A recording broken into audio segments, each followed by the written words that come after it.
This is a Vault Studios production.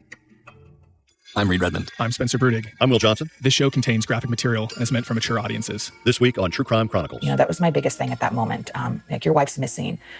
You're not crying. And I know some people, they grieve in different ways, but it was just a different tone with him. Do I have your permission to record this conversation? Yes, ma'am. That's Larry Millete, the husband of Maya Millete, the mother of 3 young children who went missing earlier this year from Chula Vista, California. Larry Millete agreed to speak with KFMB news reporter Abby Alford not long after Maya disappeared. But here's what might seem strange about this interview. Abby talked to Larry the same day that Maya's family held a vigil for the missing mother. Maya's friends and family were there. Maya's 3 kids were there, but Larry wasn't. My instinct when I was at the vigil, her whole family's there, and even her kids are there, but you don't see Larry there. And you're thinking, if your wife is missing, why are you not here? I just was kind of taken aback by that. And I kept asking the family. I said, well, where's Larry? And they weren't defending him, but they also weren't accusing him. I think, again, they were just kind of caught up in the shock and the emotions of her missing, but they also had asked the same question too. Like, well, you tell me, I don't know, why isn't he here? We would hope that he would be here, but he's kind of mad at us. And I was like, well, why is he mad at you?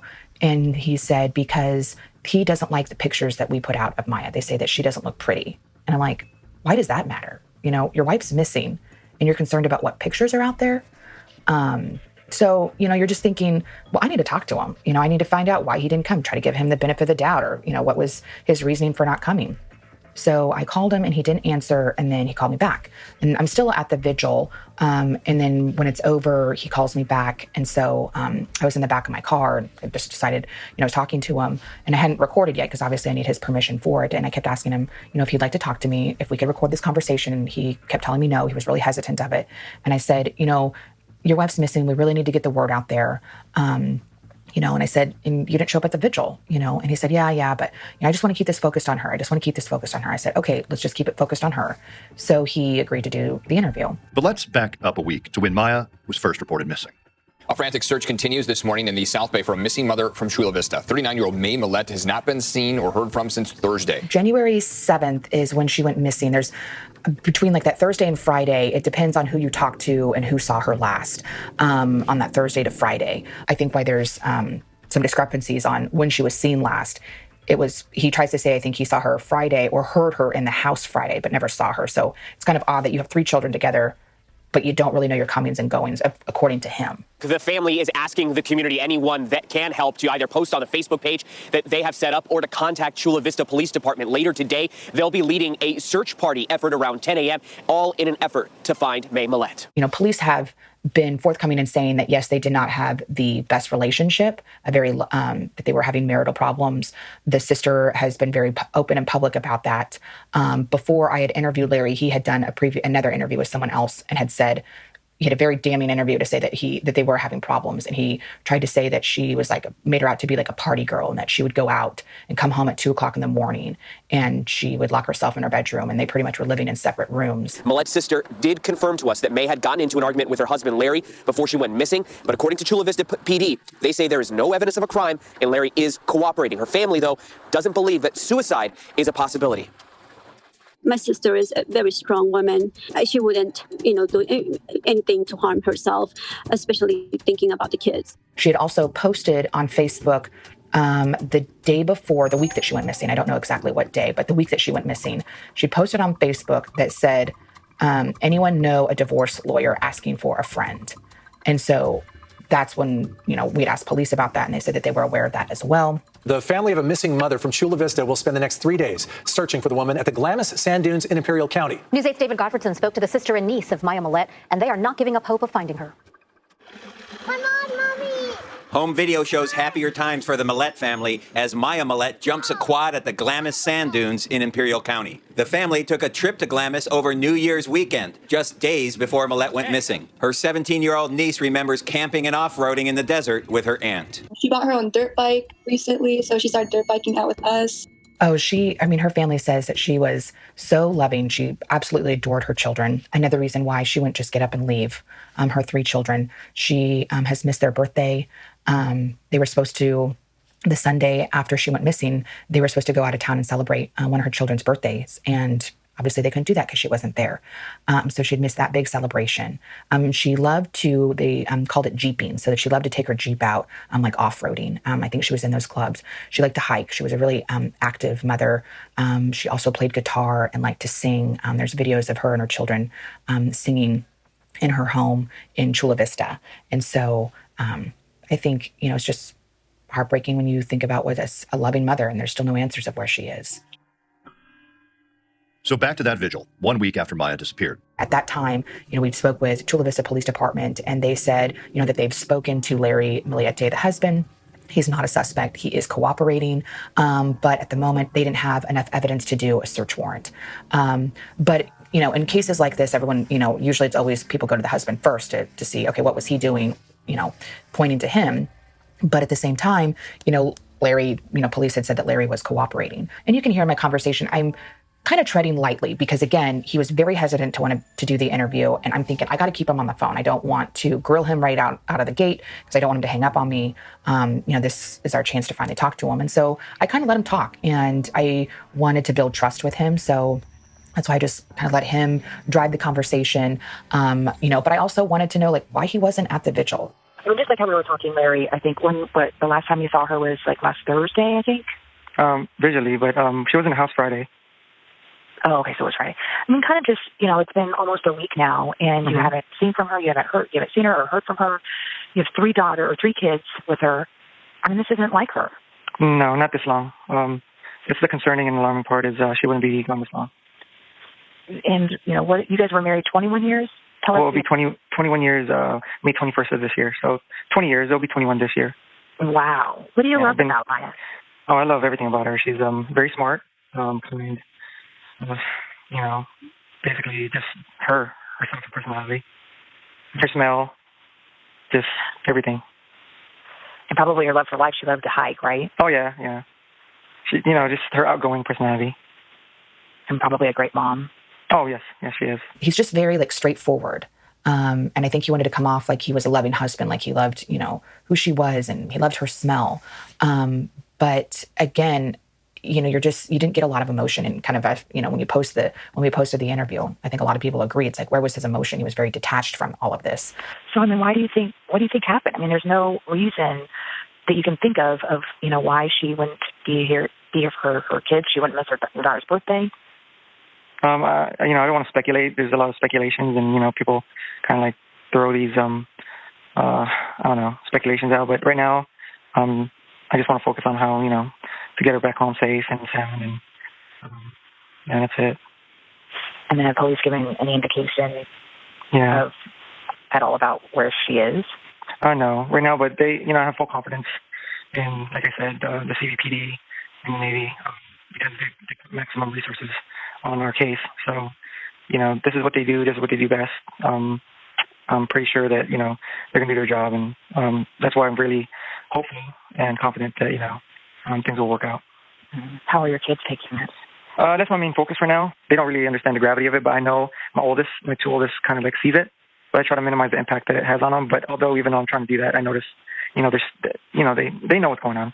Well, yeah, because they were down here at the vigil, weren't they?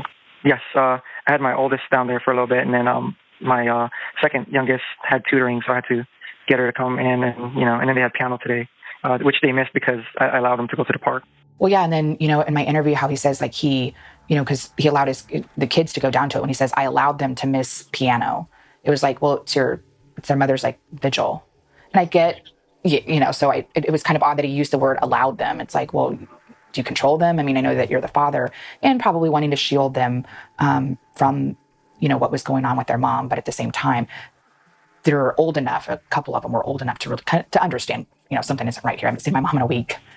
So I was wow. And when I got to see a little bit of it, I was just overwhelmed and thankful for all the support. I was this is, for my wife, Maya, and it's, strangers. But, most of the time on TV, you see all the bad parts, but you don't see all the good parts where, there's still good people out there, and they, they really do care. I'd also asked him, I said, why weren't you at the vigil? Was it because of privacy reasons? But you said you didn't come just because you had to, was it just for privacy reasons, or? Yes, ma'am. And I said that because in our conversation before that was not recorded, he said he's a very private person. And I think this is why he didn't want to do the interview at first. But again, I really felt that he needed to talk because he needed to explain himself of why he wasn't at that vigil. Yeah, I just Again, I'm not like that person to like basically, go out there, but I don't know, I just want to make sure it's focused on my wife, finding my wife, nothing else. I just don't want any distractions from that. And, when I kind of asked him, I said, people may, there's people who think that you did it or think that you have information. He said, yeah. And then he tried to blame the media for it, which I think is an easy way out. A lot of people will try to blame the media on things when they don't have an answer for it. Do you think people are unfairly, questioning you or suspecting you? No, I mean, they got to do their job. I understand. So, whatever it takes, they have to, look at any lead or, basically they just got to cover all the protocols and stuff. So, it's part of the job, I guess. What about the public that don't even know you? Yeah, that's the thing about the media part, It's upsetting sometimes that, people, make implications and it's, without even asking, like domestic violence. I'm like, really? I guess her brothers are here, her three brothers, and they know our relationship. I've always been open to the family about our relationship. And they know I've never touched a sister, so they're like, yeah, the media is, sometimes they don't get their story straight before putting it out there. Or it's just maybe, unresponsible journalists or whatever, but we get it. I mean, whatever makes the biggest impact to get the story or get the viewers' attention. So, again, it's a double-edged sword. You get the viewers' attention, you get the interest, and, you get the story out. They're like, oh, I'm interested. Now they're following it, And I'm thankful for that because whatever promotes helping find my wife, Maya, whatever it takes, basically. So, like my sister-in-law said, she doesn't care what it takes, just as long as she comes home safe, and I agree. Well, thank you, Larry. I appreciate talking to you, and thank you for talking to me about her. And like I said, I hope to keep the story out here. Okay, thank you, Abby. I appreciate it. I just felt like after that conversation,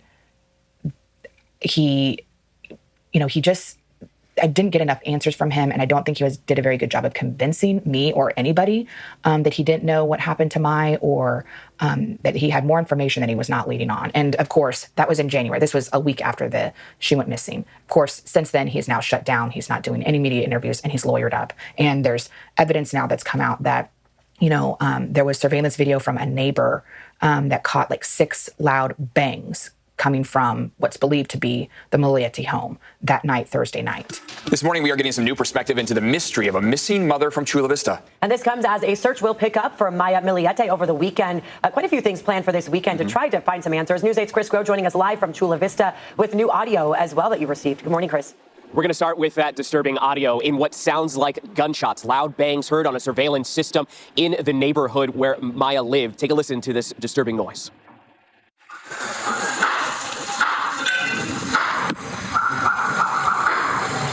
And you can hear their chilling, really, on that night that Maya was last seen. 5 loud bangs, followed 10 seconds later by a final bang. Now, it's not only the same night Maya was last seen when she went missing, but also the same night her husband, Larry, reportedly had a fight with Maya.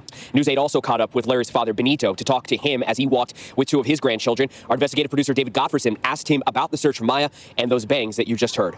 The family of Maya is looking for a dead body. We're still waiting. Did anybody hear any gunshots on that night? No gunshot, nothing at all. They're searching every single day.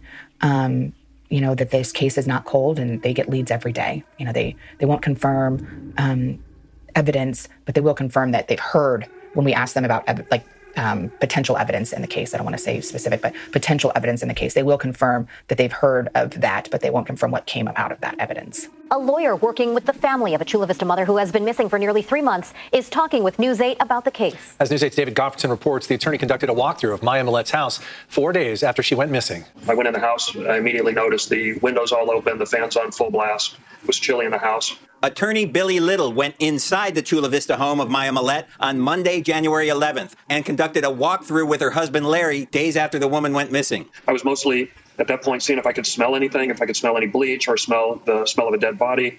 And, of course, there's absolutely no smell. Family members confirmed they contacted Little to help them find the missing mother of 3. When I went to the bedroom, I immediately noticed a hole probably 10 inches long by about 6 to 8 inches tall, rectangular shape that had been freshly repaired. Let's say the door is locked. You wanted to break in the door or get to the door. You could punch through that hole, reach through the other side, and unlock the door from the other side. Inside the garage, Little says he discovered a freezer was missing. I called Chula Vista Police and I said, hey, there's a freezer missing from the garage. Then there was no action, so I found the freezer myself. I went over and found it from one of Larry's relatives. For months now, Little has been collecting evidence, including hundreds of text messages sent in 2020 by Maya's husband, Larry, to friends and family. He started by complaining to family members. He started by accusing his wife of having an affair, going to her supervisor, insisting that male coworkers be moved.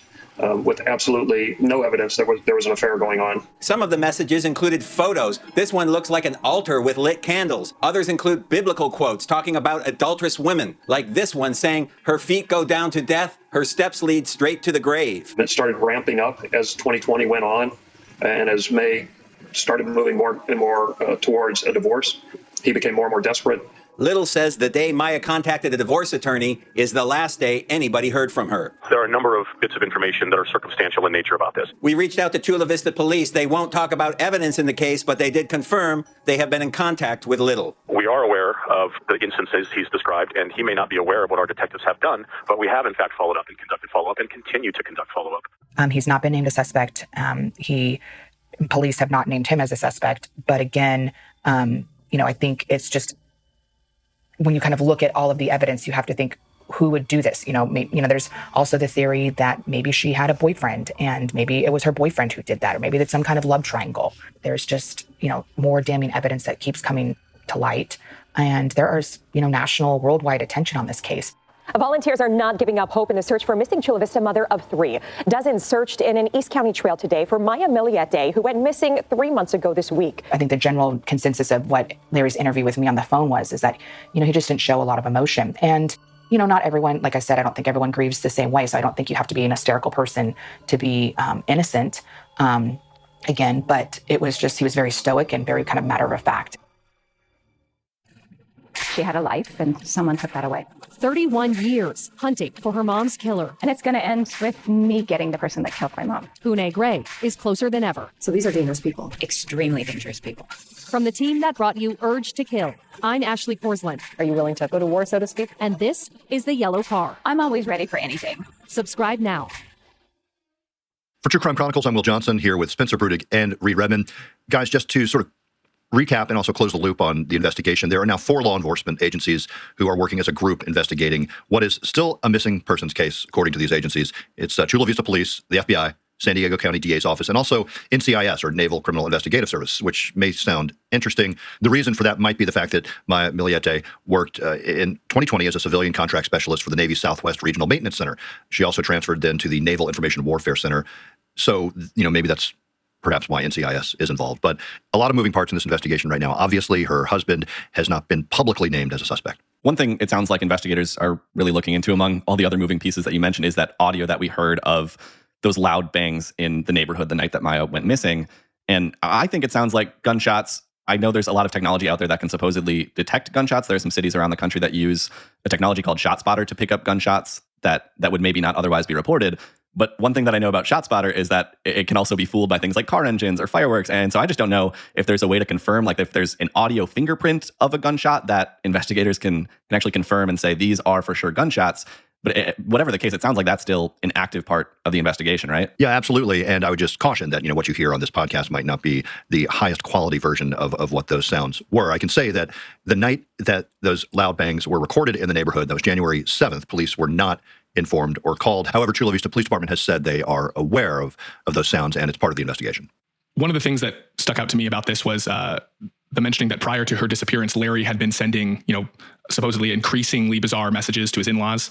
It was mentioned about, this altar, this candlelit altar. And so I went online, I was reviewing the photos, and I did want to just add a little bit more clarity that, it's not just a candlelit altar. It does, maybe I am missing something. It could be something that I'm unaware of, but it doesn't just look like a normal altar. It appears to have, red drippings all over it. It's probably candle wax, but it certainly is somewhat, to my mind, a little bit disturbing. And there was also one other thing that really stuck out that was not mentioned in this episode, that it was reported that allegedly a story came out from a family member that Maya had actually told a friend that, if something had happened to her, it would be Larry. Now, we do know that Larry is not a named suspect in this, and we don't know the context of that statement. It could have been in a joking matter, but it is interesting to note that she had made that statement in the months prior to her disappearance. And obviously one of the places investigators have been focusing on is the Millete's house. And it sounds like if something did happen in that house, investigators might have some information. It seems like they've been at the house quite a bit and seized a lot of evidence from the home, although we don't know all of the specifics of that, right, Will? Right. There have actually been 16 search warrants in this case so far, including one on April 1st that was at the aunt and uncle of Larry Millete. There have also been search warrants served early on in January at the Millete house in Chula Vista, more than 2 weeks after Maya went missing. The family's black Lexus SUV has been seized, in fact, and that's interesting to note. One of Maya's brothers actually noticed that the air in the tires on that vehicle appeared to be low, and that has also been seized by police. And we also heard about this attorney that's been working with the family and, by the sound of it, kind of doing PI work. And one detail related to that, and I don't really have a question, but it's just sort of an interesting detail, is that News 8 reached out to Larry Millete to see if he had any comment on what this attorney, Billy Little, was saying. And Millete claims that the attorney posed as law enforcement to get inside the home. That's something that the attorney, Billy Little, denies. So obviously one of the two of them isn't telling the truth about that. And if nothing else, it's just kind of odd that either of these two people would be lying about that. Yeah, again, a lot of moving parts and some rather strange circumstances surrounding this investigation, including what you mentioned there, Reed. And, we'll certainly keep an eye on this case for our listeners, missing persons case right now. But if anything changes on that, we will keep you posted. Spencer, if our listeners would like to learn more about the stories we're covering and also chat with like-minded listeners, right? Like-minded true crime fans, yeah. They can go on Facebook. We have a group that just broke 6,000 members. It's called Inside the Crime Vault. So we hope to see you inside that group where you can discuss this case and others like it. Reed, you and I have a daily show. I know this week you actually covered the Golden State Killer in real depth in 2 episodes. Enjoyed listening to that and a lot of really interesting information. Yeah, it was fascinating talking to reporters at our station in Sacramento about what it was like to cover every single development in that after they arrested the Golden State Killer. That daily show is called The Daily Crime. We have new episodes every day, Monday through Friday, that you can find wherever you're listening to True Crime Chronicles. All right, and for True Crime Chronicles, I'm Will Johnson, along with Spencer Brudig and Reed Redman. We'll be back next week with a new case and a new story.